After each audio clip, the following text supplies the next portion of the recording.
Good morning. Kim Dunn here from Positive Young Minds.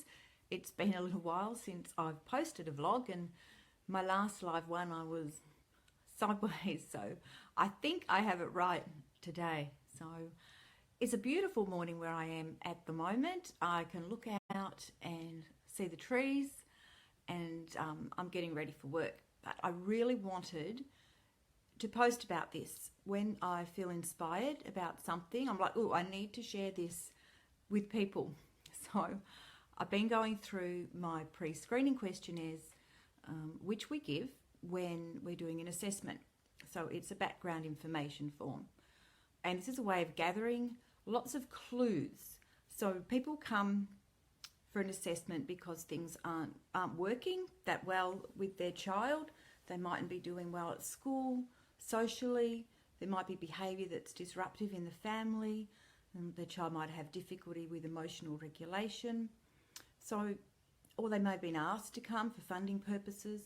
There's a lot of different reasons why parents bring their kids to come and see me.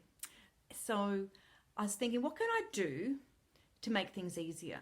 What can I do to reach more people and more kids who at the moment aren't getting the help they deserve?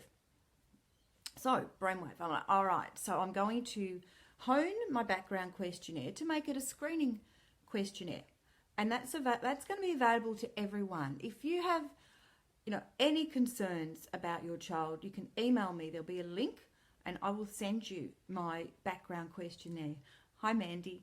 So while I was doing this, I was going through the questions, and the very first question I've come across, there's been a little light bulb go off in my head, because you do not have to answer the whole question to know that maybe it'd be worthwhile coming in and having an appointment. And that might be just with me or with your child. And so what is the question? What is the most important question you can ask about your child's mental health? How long have I been concerned? Because we all have mental health hiccups. We all feel fear and anxiety and sadness and despair, and that something's not quite right in our lives. But often it comes and goes. So we might wake up the next morning and everything seems fine after a good night's sleep. Or we might have a catch up with a friend. Or our child might go out and play a game of sport and their mood improves and they're feeling fine. One day they might come home and school's a problem. The next day things are great again, things are fixed. But when I look at that question and it's gone, number one, what are your child's current difficulties? Number two, how long has this been an issue for you?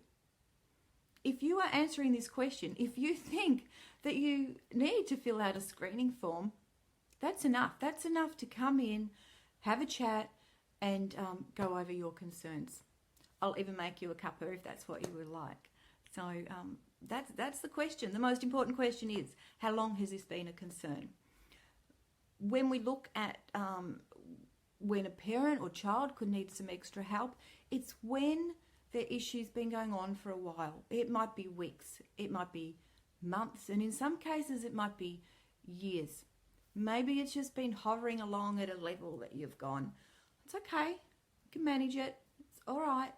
But it's not okay if it's been going on like this for a really long time. We know that about a quarter of mental health conditions start in teenagers, start in young people, and yet they're not all receiving the intervention they need. And early intervention can do wonders. It can be so good. Sometimes we only see people for a couple of sessions, and that's enough to make a difference in their lives. Yes, we recommend they come back, and we do what we call relapse prevention so that they can keep on improving in their life as continues to improve. But initially, sometimes that's all it takes, particularly if we get in early enough. So that's, I think that's about what I'm going to probably leave you with. Mandy, do you have any questions you'd like to say, given you're here and have the opportunity to ask? I know the whole mental health and kids theme can be a bit scary for parents. You know, it's really tough when your child's going through strong emotions that they can't control and you don't know the best way to help them.